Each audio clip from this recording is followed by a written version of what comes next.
ഈ വീഡിയോയിൽ വളരെ ഇമ്പോർട്ടൻ്റ് ആയിട്ടുള്ള വിഷയങ്ങളാണ് ഇതിനകത്ത് ഉൾപ്പെടുത്തിയിരിക്കുന്നത്. ഇപ്പോൾ ഇതിനകത്ത് ഉണ്ടാകാൻ പോകുന്ന ഡെവലപ്മെൻറ്റ്സുകളാണ്, പ്രത്യേകിച്ച് ഇന്ത്യ പാകിസ്ഥാൻ വിഷയത്തിലുണ്ടായ ഡെവലപ്മെൻറ്റ്, അമേരിക്കയുടെ ഇടപെടലുകൾ, അതേപോലെ മിഡിൽ ഈസ്റ്റിൽ നടക്കുന്ന വിഷയങ്ങൾ എല്ലാം കൂടെ ഉൾപ്പെടുത്തിക്കൊണ്ടാണ് ഈ വീഡിയോ വരുന്നത്.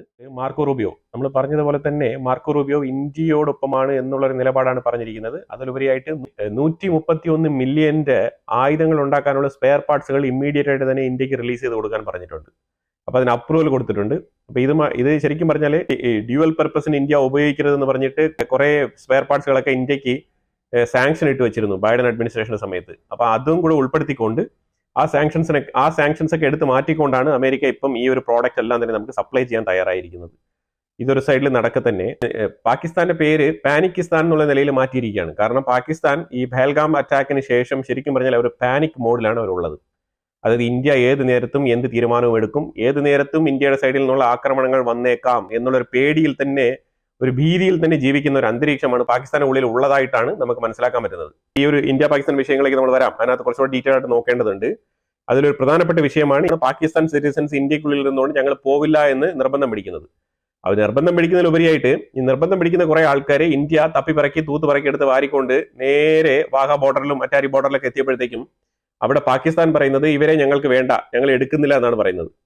എന്തൊരു വിരോധാഭാസമാണ് നോക്കുക. അതായത് സ്വന്തം സിറ്റിസൻസിനെ അവരുടെ രാജ്യത്തേക്ക് വേണ്ടതാണ് പറയുന്നവർ. ഇതാണ് ഇപ്പൊ നടന്നുകൊണ്ടിരിക്കുന്ന ഏറ്റവും ഇമ്പോർട്ടന്റ് ആയിട്ടുള്ള സംഭവം, ഇന്ത്യ ഫേസ് ചെയ്തുകൊണ്ടിരിക്കുന്ന ഒരു പ്രധാനപ്പെട്ട ക്രൈസിസ് എന്ന് തന്നെ പറയാം. ഇന്ത്യ കുറെ നാൾക്ക് മുമ്പ് തന്നെ കുറെ നിയമങ്ങളൊക്കെ ഇവിടെ നടപ്പിലാക്കേണ്ടതായിരുന്നു, പക്ഷെ എന്തുകൊണ്ടോ നടപ്പിലാക്കിയില്ല.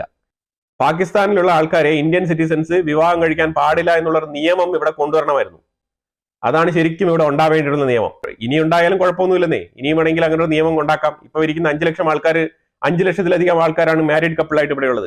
ഞങ്ങൾക്ക് മക്കളുണ്ട്, കുട്ടികളുണ്ട്, ഞങ്ങൾ എങ്ങനെയാണ് ഇവിടുന്ന് ഇനിയിപ്പം മറ്റൊരു രാജ്യത്തേക്ക് പോയി ജീവിക്കാൻ പോകുന്നത്? ഞങ്ങൾ പാകിസ്ഥാനിലുള്ള ആൾക്കാരാണെങ്കിലും ഞങ്ങൾ ഇപ്പം ആൾമോസ്റ്റ് ഇന്ത്യൻസ് ആണെന്നുള്ള നിലയിലേക്കാണ് പലരുടെയും വാദം. അപ്പൊ ഇത് ശരിക്കും ഒരു ധർമ്മസങ്കടമായിട്ടുള്ള ഒരു ഏർപ്പാടാണ് ഇന്ത്യക്ക്. ശരിക്കും ഹ്യൂമൻ റൈറ്റ്സ് ഒക്കെ ഒരുപാട് കൺസിഡർ ചെയ്യുന്ന ഇന്ത്യ പെട്ടെന്നൊരു നടപടിക്രമം ഇതിനകത്ത് എടുക്കാൻ പറ്റില്ല. ഇതിനകത്ത് കുടുംബമായിട്ട് ജീവിക്കുന്ന, കുട്ടികളുമായിട്ടൊക്കെ ജീവിക്കുന്ന, വിവാഹിതരായി ജീവിക്കുന്ന ആൾക്കാരെ ഒരു സൈഡിൽ ഒഴിച്ചു നിർത്തും. ബാക്കിയുള്ള ആൾക്കാരെ ഡിറ്റൻഷൻ സെന്റർ ഉണ്ടാക്കിയിട്ട് അവിടെ കൊണ്ട് പൂട്ടണം എന്നേ. അതാണ് ചെയ്യേണ്ടത്.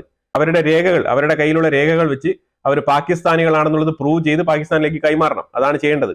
ഇതുമായിട്ട് പാകിസ്ഥാൻ മീഡിയേഷൻ ചെയ്യാൻ, ഇപ്പൊ പാകിസ്ഥാൻ മീഡിയേഷൻ ചെയ്യാൻ നാണവും മാനവും ഇല്ലാണ്ട് അമേരിക്കയിൽ നിന്ന് ആൾക്കാരെ വിളിച്ചു വരുത്തിയില്ലേ? എന്നിട്ട് ഇപ്പൊ എന്താണ് സംഭവിച്ചത്? സംഭവിച്ചതൊന്നുമില്ല. സംഭവം ന്യായം ഇന്ത്യയുടെ ഭാഗത്ത് തന്നെ. തീർച്ചയായിട്ടും അമേരിക്ക ഇന്ത്യൻ സൈഡിലാണ് നിൽക്കുന്നത്. അപ്പൊ അതുകൊണ്ട് മാർക്കോ റൂബിയോ പണ്ട് മുതലേ ഇന്ത്യയോടൊപ്പം നിൽക്കുന്ന ഒരു വ്യക്തിയാണ്. അപ്പൊ അതുകൊണ്ട് തീർച്ചയായിട്ടും ഇന്ത്യയുടെ സൈഡിലുള്ള ന്യായങ്ങൾ കേട്ടപാടെ കാര്യങ്ങളൊക്കെ വളരെ വ്യക്തമായിട്ട് മനസ്സിലാക്കി. അതായത് അമേരിക്കയിൽ നിന്ന് വന്ന റെപ്രസെന്റേറ്റീവ്സ് പറഞ്ഞത് 10 വർഷങ്ങൾക്ക് മുമ്പേ CIA അറിയാമായിരുന്നു ഇങ്ങനെ ഒരു പാറ്റേണിൽ ആക്രമണം നടക്കുമെന്നുള്ളത്. പാകിസ്ഥാനും അവർ പോറ്റി വളർത്തുന്ന തീവ്രവാദികളുടെയും ഒരു ചരിത്രം വെച്ചിട്ട്, ഒരു പശ്ചാത്തലം വെച്ചിട്ട്, ഒരു ഹിസ്റ്ററി വെച്ചിട്ട്, ഒരു ബാക്ക്ഗ്രൗണ്ട് വെച്ചിട്ട് അമേരിക്ക 10 വർഷങ്ങൾക്ക് മുമ്പേ ഇതിനെക്കുറിച്ചുള്ള ഒരു പ്രഡിക്ഷൻ നടത്തിയിട്ടുണ്ടെന്ന് അങ്ങനെയാണ് വാർത്തകൾ വരുന്നത്. ആ 10 വർഷത്തിന് മുമ്പേ പ്രഡിക്റ്റ് ചെയ്ത പോലെ ഇതേപോലെ പാറ്റേണുകൾ ഇതേപോലെ ആവർത്തിക്കുന്നു. പാറ്റേൺസ് പണ്ട് ക്ലിന്റൺ വന്ന സമയത്ത് ഒരു ആക്രമണം നടന്നിട്ടുണ്ട്. ആ ഒരു സമയം തൊട്ടേ CIA ഇവരുടെ പുറകിലൊക്കെ ഈ കാര്യങ്ങളൊക്കെ അന്വേഷിക്കുന്നുണ്ട്. അപ്പൊ അങ്ങനെ ഒരു പാറ്റേൺ വൈസ് നോക്കിയപ്പോഴത്തേക്കും ഒരു പാറ്റേൺ കറക്റ്റ് ആയിട്ട് ഒരു പാറ്റേൺ റിപ്പീറ്റ് ചെയ്തതായിട്ടാണ് പറഞ്ഞിരിക്കുന്നത്. ഡെക്കേഡ് അഗോ അമേരിക്ക പ്രഡിക്റ്റ് ചെയ്തിട്ടുണ്ടെന്നാണ് പറയുന്നത് CIA. നിങ്ങളിപ്പോ എത്ര പ്രഡിക്റ്റ് ചെയ്തു എന്ന് പറഞ്ഞാലും ഒരു കൃത്യം നടന്നു കഴിഞ്ഞു. ഇനിയിപ്പോ എന്ത് പ്രഡിക്റ്റ് ചെയ്തിട്ട് എന്ത് കാര്യമാണുള്ളത്? 26 പേരുടെ ജീവൻ നഷ്ടപ്പെട്ടില്ലേ? അമേരിക്കയിൽ നിന്നും അമേരിക്കയിലെ ഡിഫൻസ് സെക്രട്ടറി പീറ്റർ ഹെഗ്സെത്ത് ഇന്ത്യയിലെ ഡിഫൻസ് മിനിസ്റ്റർ ആയിട്ടുള്ള രാജ്നാഥ് സിംഗിനെ വിളിച്ച് സംസാരിച്ചിട്ടുണ്ട്. അതായത് തുടങ്ങിക്കോ എന്നാണ് പറഞ്ഞിരിക്കുന്നത്. പിന്നെ ഇന്ത്യക്ക് ഒരു നിലപാടുണ്ട്. ഇന്ത്യക്ക് എല്ലാ കാലത്തും ഒരു നിലപാടുണ്ട്. ഇന്ത്യ അമേരിക്കയുടെ ചൊൽപ്പടിക്ക് നിൽക്കുന്ന ഒരു രാജ്യമല്ല. അത് തന്നെയാണ് അമേരിക്കയ്ക്ക് ഇന്ത്യയോടുള്ള വിയോജിപ്പും. എത്രമാത്രം ഇന്ത്യയെ കൂടെ കൊണ്ടുപോകണം എന്ന് വിചാരിക്കുമ്പോഴും ഇന്ത്യയെ കൂടെ കൂട്ടണം എന്നുള്ളതിന്റെ ഒറ്റൊരു വിചാരമേ ഉള്ളൂ, ചൈനയെ കൗണ്ടർ ചെയ്യാന്നുള്ളത്. ചൈനയുടെ കൗണ്ടർ പാർട്ടാണ് ഇന്ത്യ. അതാണ് നമ്മൾ ഇതിനകത്ത് ഏറ്റവും കൂടുതൽ മനസ്സിലാക്കേണ്ടത്. അപ്പൊ അത് ഇന്ത്യക്കും വളരെ വ്യക്തമായിട്ട് അറിയാം. അതുകൊണ്ട് ഇന്ത്യയുടെ ഫോറിൻ പോളിസികൾ ഒരിക്കലും അങ്ങനെ വളഞ്ഞ് ചാഞ്ചാടി നിൽക്കുന്ന ഒരു പോളിസികളല്ല. അതുകൊണ്ട് അമേരിക്ക പറഞ്ഞു കഴിഞ്ഞാൽ നാളെ ഉടനെ തന്നെ ഇന്ത്യ ആക്രമിക്കാനല്ല പോകുന്നത്. ഇന്ത്യ, എന്നെ സംബന്ധിച്ചിടത്തോളം ഇന്ത്യ ചെയ്യേണ്ടത് പ്രിസൈസ് അറ്റാക്ക് ആണ്.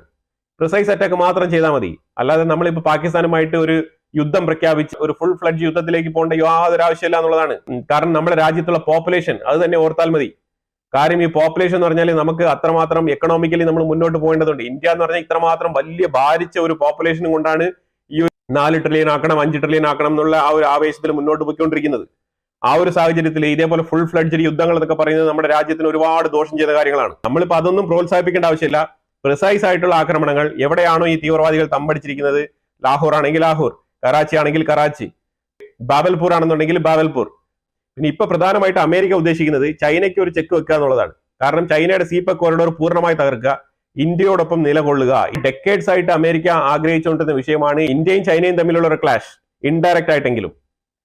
അത് തീർച്ചയായിട്ടും POK ഇന്ത്യ പിടിക്കുന്നു എന്ന് വരുമ്പോഴത്തേക്കും POKയിലൂടെ കടന്നു പോകുന്ന ചൈനയുടെ റോഡ് അവിടെ ഒരു വലിയ വിഷയമാണ്. ചൈന ബൈ ഡീഫോൾട്ട് ആയിട്ട് ഇൻഡയറക്റ്റ് ആയാലും അതേപോലെ ഡയറക്റ്റ് ആയിട്ടും പല സാഹചര്യങ്ങളിൽ വരാനുള്ള സാധ്യത വളരെ കൂടുതലാണ്. ചൈന അതേപോലെ ഫണ്ട് ചെയ്യുന്നുണ്ട്, മ്യാൻമറിലേക്ക് ഫണ്ട് ചെയ്യുന്നുണ്ട്, അതുപോലെ ബംഗ്ലാദേശിലേക്ക് ഫണ്ട് ചെയ്യുന്നുണ്ട്.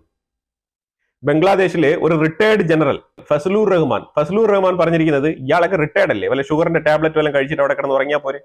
അയാൾ പറഞ്ഞിരിക്കുകയാണ്, ഞങ്ങൾ 7 സ്റ്റേറ്റുകൾ ഇന്ത്യ പാകിസ്ഥാനെ ആക്രമിക്കുന്നുവെങ്കിൽ, അതായത് ഇന്ത്യയുടെ 7 സിസ്റ്റേഴ്സ് എന്ന് പറയുന്ന ഈസ്റ്റേൺ സൈഡിൽ കിടക്കുന്ന 7 സ്റ്റേറ്റുകൾ ഞങ്ങൾ പിടിക്കും എന്നാണ് പറഞ്ഞിരിക്കുന്നത്. ആര്? ബംഗ്ലാദേശ് പിടിക്കുമെന്ന്. ആ സൈഡിലൊക്കെ ഇന്ന് നല്ല രീതിയിലുള്ള സെക്യൂരിറ്റി മെഷേഴ്സ് ഒക്കെ ഇന്ത്യ ഉറപ്പുവരുത്തിയിട്ടുണ്ട്. ബംഗ്ലാദേശിൽ നിന്ന് വളരെ എളുപ്പത്തിൽ ചായ കുടിക്കാൻ പോകുന്ന പോലെയാണ് വെസ്റ്റ് ബംഗാളിന്റെ ഉള്ളിലേക്ക് ആൾക്കാർ വന്നിട്ട് പോകുന്നത്. ആ രീതിയിലാണ് അവിടുത്തെ കാര്യങ്ങളും ബന്ധങ്ങളും. അതുപോലെ ബംഗ്ലാദേശിന്റെ ഉള്ളില് ജമാഅത്ത് ഇസ്ലാമി സംഘടന പുതിയ ഒരു നിയമം കൊണ്ടുവന്നിട്ടുണ്ട്. അതായത് എങ്ങനെയാണോ താലിബാനില് വുമൺ റൈറ്റ് എന്ന് പറഞ്ഞ ആ സാധനം എടുത്തു മാറ്റിയിരിക്കുന്നത്, അതേപോലെ ഇവിടെയും പെണ്ണുങ്ങൾക്ക്, സ്ത്രീകൾക്ക് ഈക്വൽ റൈറ്റ്സ് കൊടുക്കുന്ന ആ ഒരു നിയമം ഇവിടെ എടുത്തു മാറ്റണം. അവർക്ക് ഈക്വൽ റൈറ്റ്സിന്റെ ആവശ്യമില്ല, പെണ്ണുങ്ങൾ എപ്പോഴും പെണ്ണുങ്ങളായിട്ടിരുന്നാൽ മതി. അതായത് ഇസ്ലാമിക നിയമപ്രകാരം എന്താണോ പെണ്ണുങ്ങൾക്ക് പറഞ്ഞിട്ടുള്ളത് ആ രീതിയിൽ ഇരിക്കുക. ഇപ്പൊ താലിബാനൊക്കെ സ്കൂളിൽ പോകാൻ പറ്റത്തില്ല, ജോലിക്ക് പോകാൻ പറ്റത്തില്ല, വീട്ടിൽ തന്നെ അടഞ്ഞു കിടക്കണം, അതാണ് സംഭവം. അതുപോലെ ജനൽ തുറന്നിട്ട് എത്തി നോക്കാൻ പറ്റത്തില്ല. ആ രീതിയിലുള്ള നിയമങ്ങൾ കൊണ്ടുവരണം. അതേപോലെ മുഖം മറയ്ക്കണം.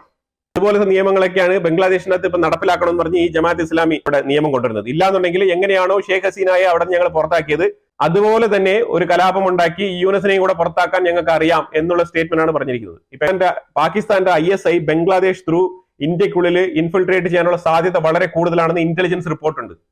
അതെന്താണ് പറയുന്നത് വെച്ചാൽ, ഈ ഇന്ത്യ ബംഗ്ലാദേശ് ബോർഡറിൽ ഞാൻ പറഞ്ഞല്ലോ, ചായ കുടിക്കുന്ന പോലെ അത്രയും എളുപ്പത്തിലാണ് ഈ ബംഗ്ലാദേശിൽ നിന്ന് ആൾക്കാർ വന്ന് വെസ്റ്റ് ബംഗാളിലൂടെ കടന്ന് ഇന്ത്യക്കുള്ളിൽ കടന്നു വരുന്നത്. അത് വൺ ഓഫ് ദ ഈസിയസ്റ്റ് മെത്തേഡാണ് ഇന്ത്യക്കുള്ളിൽ കടന്നു കയറാൻ. ആ ഒരു മാർഗം ISI ഉപയോഗിക്കുമെന്നാണ് CIA ഇന്റലിജൻസ് റിപ്പോർട്ട് പറയുന്നത്. അപ്പൊ ആ ഭാഗത്തേക്കും ഏറ്റവും കൂടുതൽ സെക്യൂരിറ്റി മെഷേഴ്സ് ഉറപ്പുവരുത്താൻ പറഞ്ഞിട്ടുണ്ട് ഇന്ത്യ എടുത്ത്. മ്യാൻമറിൽ ജുങ്ത ഗാർഡ് എന്ന് പറഞ്ഞ മ്യാൻമറിന്റെ ആർമി ചൈനയുടെ കളിപ്പാവയാണ്. അപ്പൊ ചൈന അത് വെച്ചിട്ട് മ്യാൻമർ നടത്തുന്ന ആക്രമണം ബംഗ്ലാദേശ് ത്രൂ ആയിരിക്കും ഇന്ത്യയിലേക്ക് വരുന്നത്. ആ ഒരു ചാരപ്രവൃത്തിയിൽ അതിന്റെ പേര് വരുന്നത് ISI എന്നുള്ള പേരിലായിരിക്കും വരുന്നത്, പക്ഷെ നടത്തുന്നത് ചൈനയായിരിക്കും. ഇങ്ങനെയും ഒരു ഇന്റലിജൻസ് റിപ്പോർട്ടുണ്ട്.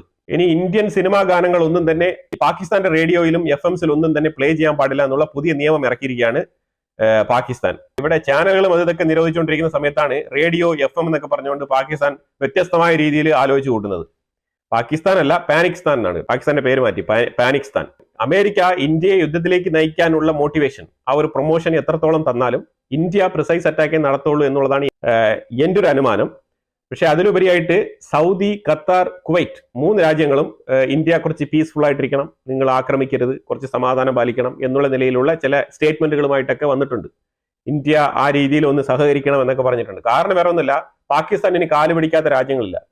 അറബ് രാജ്യങ്ങളുടെ മൊത്തം കാല് പിടിച്ച് നോക്കി, ഒന്നും നടന്നില്ല. ഒന്നും നടക്കാത്തത് കൊണ്ടാണ് അമേരിക്കയിലേക്ക് ഇവരുടെ ഡിഫൻസ് മിനിസ്റ്ററിനെ, അതായത് പാകിസ്ഥാന്റെ ഡിഫൻസ് മിനിസ്റ്റർ ആസിഫിനെ നേരെ അമേരിക്കയിൽ വിട്ട് ഒരാഴ്ച കൊണ്ട് അമേരിക്കയിൽ പുള്ളി അവിടുത്തെ പാകിസ്ഥാനി ഡയസ്പോറയെ മൊത്തം കൺവിൻസ് ചെയ്ത് അവിടെ ഗവൺമെന്റിന്റെ ഉള്ളിൽ ഇൻഫ്ലുവൻസ് ഉള്ള ആൾക്കാരെയൊക്കെ കണ്ടെത്തി അങ്ങനെയാണ് അമേരിക്കയിലേക്ക് കാലുപിടുത്തം നടത്തിയത്. അങ്ങനെ കാലുപിടുത്തം നടത്തിയതിന്റെ ഫലമായിട്ടാണ് മാർക്കോ റൂബിയോ ഇവിടെ എഴുന്നള്ളിയത്. മാർക്കോ റൂബിയോ വന്നു, പാകിസ്ഥാന്റെ സൈഡിൽ പോയി പാകിസ്ഥാന്റെ കാര്യങ്ങളൊക്കെ കേട്ടു. പാകിസ്ഥാന് ഇഷ്ടപ്പെട്ട രീതിയിൽ ഇപ്പോൾ ഒരു രാജ്യത്ത് പോകുമ്പോഴത്തേക്കും അവരുടെ കാര്യങ്ങൾ കേട്ടിട്ട് ബന്ധമുണ്ടോ ഇല്ലയോ എന്നതിനെ കുറിച്ചൊക്കെ അന്വേഷിക്കാം എന്നുള്ള നിലയിലുള്ള സ്റ്റേറ്റ്മെന്റ് ഒക്കെ പറഞ്ഞിട്ടാണ് വന്നത്. ഇന്ത്യയിൽ വന്നപ്പോഴത്തേക്ക് എന്താണ്, India full and full details complete കൊടുത്തിട്ടുണ്ട്. ഈ കംപ്ലീറ്റ് കൊടുത്തപ്പോഴത്തേക്ക് ഒരു കാര്യം കൂടെ അതിനകത്ത് പുറത്ത് പറഞ്ഞിട്ടുണ്ട്. കഴിഞ്ഞ ഒക്ടോബർ 2024 ഇതേ തീവ്രവാദികൾ, ഈ പഹൽഗാമിൽ ആക്രമണം നടത്തിയ ഇതേ തീവ്രവാദികൾ ഒരു ടണൽ പണിഞ്ഞുകൊണ്ടിരുന്നപ്പം ഇന്ത്യക്കുള്ളിൽ തന്നെ ജമ്മു കാശ്മീരിലെ സീമോർത്ത് എന്ന് പറഞ്ഞ ഒരു ടണൽ പണിയുന്നുണ്ട്. ടണൽ പണി ചെയ്തുകൊണ്ടിരുന്ന 6 തൊഴിലാളികളെ വധിക്കുകയും ഒരു ഡോക്ടറെയും കൂടെ വധിച്ചിട്ടുണ്ട്.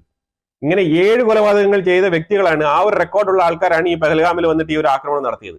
ഇത് കംപ്ലീറ്റ്ലി സുരക്ഷാ വീഴ്ചയാണ്. കാരണം ഇങ്ങനെ ഒരു പാസ്റ്റ് ഹിസ്റ്ററി ഉള്ള ആൾക്കാരാണ്. അപ്പൊ അന്നൊരു ആക്രമണം നടന്നപ്പോഴേ ഇവരെ സെർച്ച് ചെയ്ത് പിടിക്കാൻ പറ്റാത്തത് കൊണ്ടാണ് വീണ്ടും റിപ്പീറ്റ് ചെയ്ത് ഇങ്ങനെ ഒരു കുറ്റകൃത്യം ഇവർ നടത്തിയിരിക്കുന്നത്. അന്ന് 2024 ഇവരെ പിടിക്കാത്തത് എന്താണ് അതിനകത്ത്, എന്ത് തടസ്സമാണ് ഇതിനകത്ത് ഉണ്ടായിരുന്നത്? ഗവൺമെന്റിന്റെ ഭാഗത്ത് നിന്ന് ഇതിനൊക്കെ എക്സ്പ്ലനേഷൻസ് വരേണ്ടതുണ്ട്. ജമ്മു കാശ്മീരിലെ ഗന്ദർബാൽ എന്ന് പറഞ്ഞ ഡിസ്ട്രിക്റ്റില് സോനമാർഗ് എന്ന് പറഞ്ഞ സ്ഥലത്താണ് ഈ ഒരു ടണൽ പണിതുകൊണ്ടിരുന്നത്. അപ്പൊ ഇതൊരു റിമാർക്കബിൾ ആയിട്ടുള്ള ഒരു വിഷയമാണ്. ഇതൊക്കെ ഇപ്പൊ പുറത്തു വന്നുകൊണ്ടിരിക്കുന്ന കാര്യങ്ങളാണ്. പാകിസ്ഥാനിൽ നിന്നും ഈ സൈബർ ആർമി ഇന്ത്യയുടെ ആംഡ് ഫോഴ്സിന്റെ വെബ്സൈറ്റ് ഹാക്ക് ചെയ്യാൻ വേണ്ടിയിട്ട് ശ്രമിച്ചതായിട്ട് വാർത്തകൾ വരുന്നുണ്ട്. ഇന്ത്യൻ ഹാക്കേഴ്സ് അതിനെ അപ്പം തന്നെ റിവേഴ്സ് ഹാക്ക് ചെയ്ത് അതിനെ തടഞ്ഞിരിക്കുകയാണ്. പിന്നെ ഇസ്രായേലിന്റെ ഉള്ളിൽ കടുത്ത തീപിടുത്തമാണ്. ഏതാണ്ട് 1000 കുടുംബങ്ങളെ മാറ്റി പാർപ്പിച്ചിട്ടുണ്ട്. പിന്നെ ഇസ്രായേലിന്റെ ഉള്ളിൽ കുടുംബങ്ങളെ മാറ്റി പാർപ്പിക്കുക എന്നുള്ളത് ഒരു ചെറിയ പരിപാടിയല്ല. തീവ്രവാദികളുടെ ആക്രമണം മൂലം നോർത്തേൺ ഇസ്രായേൽ ഭാഗത്ത് നിന്ന് 60,000 കുടുംബത്തിനെയാണ് മാറ്റി പാർപ്പിച്ചത്. അപ്പൊ ഇപ്പൊ ഇത് ജെറുസലേമിന്റെ ഭാഗത്ത് നിന്ന് 1000 കുടുംബത്തോളം മാറ്റി പാർപ്പിച്ചിട്ടുണ്ട്. അത് വലിയ തോതിൽ ഭയങ്കരമായിട്ട് റിലീജിയസ് ആസ്പെക്റ്റിലൊക്കെ ഇസ്രായേലിനും അമേരിക്കയ്ക്കാണ് ഇങ്ങനെ തീപിടിക്കുന്നതെന്ന് പറഞ്ഞിട്ട് ഭയങ്കരമായിട്ട് ആൾക്കാർ ഇങ്ങനെ അതപ്പതിച്ച് അതിനെ ആഘോഷിക്കുന്നുണ്ട്. തീവ്രവാദികൾ വല്ല മനഃപൂർവ്വം തീ വെച്ച് വിട്ടതാണോ എന്നുള്ള ഡൗട്ടും വരെ ഉണ്ട്. അതില്ലാതില്ല. ശരിക്കും പറഞ്ഞാൽ പല രീതിയിലുള്ള അന്വേഷണങ്ങളൊക്കെ അവിടെ നടക്കുന്നുണ്ട്. എന്തായാലും തീ മാരകമായിട്ട് തന്നെ നല്ല രീതിയിൽ ജെറുസലേം മൗണ്ടൻ മൊത്തത്തിൽ കയറി പിടിച്ചിരിക്കുകയാണ്. ഇസ്രായേൽ ഇപ്പം അന്താരാഷ്ട്ര തലത്തിൽ സഹായം തേടിയിരിക്കുകയാണ്. അതായത് ഈ ഒരു തീ കെടുത്താൻ വേണ്ടിയിട്ടുള്ള എക്സ്പെർട്ടുകൾ ആഗോള തലത്തിൽ തന്നെ ക്ഷണിച്ചിട്ടുണ്ട്. ആ രീതിയിലാണ് ഇസ്രായേൽ ഇപ്പോൾ ഒരു ഓപ്പൺ സ്റ്റേറ്റ്മെന്റ് പുറത്തുവിട്ടിരിക്കുന്നത്. ഉക്രൈനിലെ സെലൻസ്കിയുമായിട്ട് 2 തരത്തിലാണ് ഈ വിഷയങ്ങൾ നമുക്ക് കാണാം. കാരണം ഉക്രൈനിലെ സെലൻസ്കിയുമായിട്ട് മിനറൽ ഡീൽ ഏകദേശം സൈൻ ചെയ്തു എന്നാണ് നമുക്ക് മനസ്സിലാക്കാൻ പറ്റുന്നത്. 50 മില്യന്റെ ആയുധങ്ങൾ കൊണ്ട് കൊടുത്തിട്ടുണ്ട് ഉക്രൈനിന്. നമ്പർ 1 മനസ്സിലാക്കിക്കോണം. അതായത് വഴങ്ങാതിരുന്ന സെലൻസ്കിയെ ഈ 50 മില്യന്റെ ആയുധങ്ങൾ കൊടുത്ത് മെരുക്കി ഈ ഒരു മിനറൽ ഡീലിലേക്ക് ഒപ്പിടാൻ വേണ്ടിയിട്ട് ഫോഴ്സ് ചെയ്ത ഒരു വിഷയമായിട്ട് ഒന്നും കരുതാം. അതല്ലാന്നുണ്ടെങ്കിൽ ഉക്രൈനിലെ മിനറൽ ഡീല് റഷ്യയുടെ ഡീലിനേക്കാളും റഷ്യയുടെ ബന്ധത്തിനേക്കാളും എല്ലാം വലുതാണ് എന്ന് കരുതിക്കൊണ്ട് ഉക്രൈനിൽ നിന്നും കിട്ടിയ ഈ ഒരു മിനറൽ ഡീല് അമേരിക്കയ്ക്ക് നല്ല ഗുണം ചെയ്യും എന്നുള്ള ഒരു കാൽക്കുലേഷനോടുകൂടി കൂടുതൽ ആയുധങ്ങൾ സപ്ലൈ ചെയ്ത് റഷ്യക്കെതിരെ പടപൊരുതാനുള്ള ഒരു സപ്പോർട്ടും ആവാം. 2 വിധത്തിൽ ഇതിനെ കാണാം. പക്ഷെ ഇതിനകത്ത് ഏറ്റവും കൂടുതൽ എനിക്ക് ഇതിനകത്ത് മനസ്സിലാക്കാൻ പറ്റിയത് ഉക്രൈനിലെ സെലൻസ്കിയെ 50 മില്യൺ റഷ്യയെ തിരിച്ചടിക്കണം എന്നുണ്ടെങ്കിലും റഷ്യ കയ്യേറി വെച്ചിരിക്കുന്ന ഈ ഒരു 4 പ്രൊവിൻസുകളുണ്ട്. ഈ 4 പ്രൊവിൻസുകളും തിരിച്ചു പിടിക്കണം എന്നുണ്ടെങ്കിലും 50 മില്യന്റെ ആയുധം പോരാ.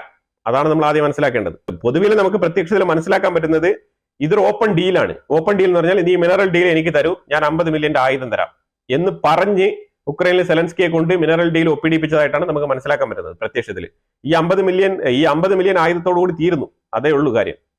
അതിൽ കൂടുതൽ ഇനി മുന്നോട്ട് അമേരിക്ക ഉക്രൈന് പണം കൊടുക്കുമെന്ന് തോന്നുന്നില്ല. ഈ പാകിസ്ഥാന്റെ ഉള്ളിൽ ഫാമിലി പ്ലാനിങ് ചെയ്യാനുള്ള പെർമിഷൻ ഇല്ല. അവർക്ക് എത്ര വേണേലും പ്രസവിക്കാം. അത് ആദ്യം മനസ്സിലാക്കിക്കോണം. കാരണം അത് ബൈ ലോ അങ്ങനെയാണ്. അപ്പൊ അങ്ങനെയുള്ള ആൾക്കാർ അവിടെ എത്ര വേണേലും പ്രസവിച്ച് ഇന്ത്യക്കുള്ളിൽ ഇങ്ങനെ സപ്ലൈ ചെയ്തുകൊണ്ടിരുന്നു കഴിഞ്ഞാൽ, കാരണം ഇപ്പൊ തന്നെ 5 ലക്ഷം എന്ന് പറഞ്ഞാൽ ഇങ്ങനെ ഒരു വിഷയം വന്നതുകൊണ്ടാണ് 5 ലക്ഷം പാകിസ്ഥാനികള് മാരീഡ് ആയിട്ടുള്ള കപ്പിൾസ് ഇന്ത്യക്കുള്ളിൽ ഉണ്ടെന്ന് നമുക്ക് മനസ്സിലാക്കാൻ പറ്റിയത്. അതിനൊരു പെഹൽഗാം ഉണ്ടാവേണ്ടി വന്നു. അതാണ് നമ്മൾ മനസ്സിലാക്കേണ്ടത്. ഇനിയെങ്കിലും സർക്കാർ ഇതുമായിട്ട് ബന്ധപ്പെട്ട് കർശനമായ നിയമങ്ങൾ എടുക്കണം. വേറെ ഏത് രാജ്യത്തുനിന്നും ആയിക്കോട്ടെ, മുസ്ലിംസ് ഇപ്പൊ വേറെ ഏതൊക്കെ രാജ്യങ്ങളുണ്ട്, പല രാജ്യങ്ങളുണ്ടല്ലോ. ഇത് പ്രത്യേകിച്ച് ബംഗ്ലാദേശിൽ നിന്നും പാകിസ്ഥാനിൽ നിന്നൊക്കെ, ഈ ബംഗ്ലാദേശും പാകിസ്ഥാനൊക്കെ ഈസ്റ്റ് പാകിസ്ഥാനും വെസ്റ്റ് പാകിസ്ഥാനും തന്നെയാണ്, രണ്ടും പാകിസ്ഥാനാണ്. ഈ പാകിസ്ഥാനിൽ നിന്നൊക്കെ വിവാഹം കഴിക്കാൻ സമ്മതിക്കരുത്. കാരണം ഇത് ഇന്ത്യൻ ലാൻഡിൽ നിന്ന് സെപ്പറേറ്റ് ചെയ്ത് പോയ ആൾക്കാരാണ്. നിയമപരമായിട്ട് മാരേജ് ചെയ്ത് സർക്കാരിൽ രജിസ്റ്റർ ചെയ്ത ആൾക്കാരുടെ എണ്ണം കുറവാണ്. അതാണ് ഇപ്പൊ ഇതിനകത്ത് ഏറ്റവും കോംപ്ലിക്കേറ്റഡ്. ഇപ്പൊ ഇതെല്ലാം തന്നെ അവര് വിവാഹം കഴിച്ച് കൊണ്ടുവരുന്നു, ലോങ് ടേം വിസ എടുത്ത് കൊണ്ടുവരുന്നു. എന്റെ ഭാര്യയാണെന്ന് പറഞ്ഞിട്ട് ലോങ് ടേം വിസ എടുത്ത് കൊണ്ടുവരികയാണ്. ലോങ് ടേം വിസ 10 വർഷത്തേക്ക് വിസ കിട്ടുന്നു. അത് എക്സ്പയർ ആകുമ്പോഴത്തേക്കും വീണ്ടും ഒരു ലോങ് ടേം വിസ പുതുക്കുന്നു. 20 വർഷം ആവുന്നു. അങ്ങനെ ഈ ലോങ് ടേം വിസ 10 വർഷം കൂടുമ്പോൾ ഇങ്ങനെ പുതുക്കി ഇവിടെ നിൽക്കുകയാണ്. അപ്പൊ ഇത് എന്താണ് സംഭവിക്കുന്നത് പറഞ്ഞാല് ഇവര്